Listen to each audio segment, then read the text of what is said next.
Cipher case Azam Khan کا تہلکہ خیز بیان سامنے آ گیا۔ سابق پرنسپل سیکرٹری اعظم خان کی طرف سے بیان میں بڑی تبدیلی کا انکشاف۔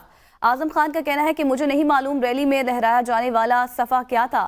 164 کے بیان پر اعظم خان نے کہا کہ بانی پی ٹی آئی نے مارچ کی ریلی میں سائفر لہرایا تھا۔ میرا 161 اور 164 کا بیان بھی حلف پر نہیں ہوا۔ اعظم خان کے نئے بیان میں تبدیلی آئی ہے۔ اسی پر مزید بات کرتے ہیں جمشید قادر سے۔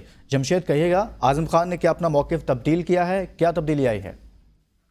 جی بالکل، جب اعظم خان بازیاب ہوئے تھے اور اس کے بعد تفتیشی افسر کے سامنے اور اس میجسٹریٹ کے سامنے 164 اور 161 کا بیان جو تھا وہ ریکارڈ کیا گیا تھا، جس کی کاپی بھی منظر عام پہ آئی تھی، اور اس بیان میں اعظم خان کی جانب سے واضح طور پر کہا گیا تھا کہ چیئرمین پی ٹی آئی نے اسے سیاسی مقاصد کے لیے استعمال کرنے کا کہا، جس کے بعد کابینہ میں گیا، وہ سائفر ڈیکوڈ ہوا اور اسے استعمال کیا گیا، اور جو لہرایا گیا تھا جلسے میں وہ سائفر ہی تھا۔ اب جب عدالت میں بانی چیئرمین پی ٹی آئی کی جانب سے استفسار کیا گیا تھا اور جب حلف پہ جب بیان دیا گیا اعظم خان کی جانب سے، تو وہ 164 اور جو 161 کا بیان تھا اس میں اور عدالت میں ریکارڈ کیے گئے بیان میں واضح فرق آیا ہے۔ اس میں اعظم خان نے یہ بھی کہا ہے کہ جو 161 اور 164 کا بیان تھا وہ حلف پر نہیں لیا گیا تھا، لیکن تاہم اس پر جو دستخط ہیں وہ اعظم خان ہی کے ہیں۔ اعظم خان نے اس میں بتایا کہ جب سائفر کی کاپی بانی چیئرمین پی ٹی آئی کو دی تو وہ پرجوش ہو گئے، اور انہوں نے